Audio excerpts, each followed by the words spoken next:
It's only on 10, a real reversal of fortune for Pawtucket firefighters sent packing on drug allegations that rocked the department. In fact, the I-team tells us some of them are back at work. I'm Gene Valicenti. Good evening, I'm Patrice Wood. One has even earned a promotion. Brian Crandall is here with the exclusive new developments. Brian? Patrice, Gene, and all, the city fired 6 firefighters a year ago and 3 others retired. 1 resigned and has since been criminally charged. Now, the 6 who were canned challenged their firings. I've now learned at least 4 of them are getting their jobs back. The other 2 still could. And now, for the first time, the city of Pawtucket is giving some detail about the accusations it made against the 10 firefighters. That's after I asked about the status of the fired firefighters. The city now tells me, quote, allegations involve the use, purchase, or sale of marijuana, both on and off duty. So if 10 firefighters were involved, that's almost 10% of the fire department. So I would say that that's pretty much a ring within the fire department of that purchase of illegal narcotics. While we've previously reported the drug connection, the city until now has not said publicly why it fired 6 firefighters and 4 others retired or resigned last spring, or named them. In November, I reported the names of the 6 fired firefighters as they filed a lawsuit against the city claiming they were wrongfully terminated. In December, now former firefighter Terrence O'Neill was charged with delivering marijuana between 2022 and 2023 to 3 other men that NBC 10 had learned were also former Pawtucket firefighters. Now, the mayor's office tells me it reached settlements with 3 of the fired firefighters through their union, leading to their return.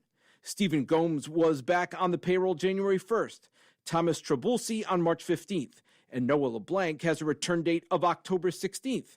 The settlements with those firefighters include drug testing and probationary periods.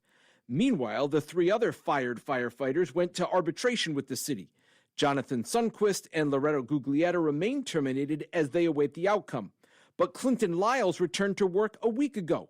I've learned an arbitrator reduced his punishment to a 60-day suspension, which means he gets back pay for the last 10 months he was out.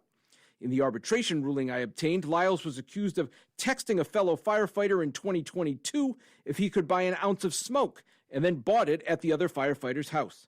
Lyles then went to work a day and a half later.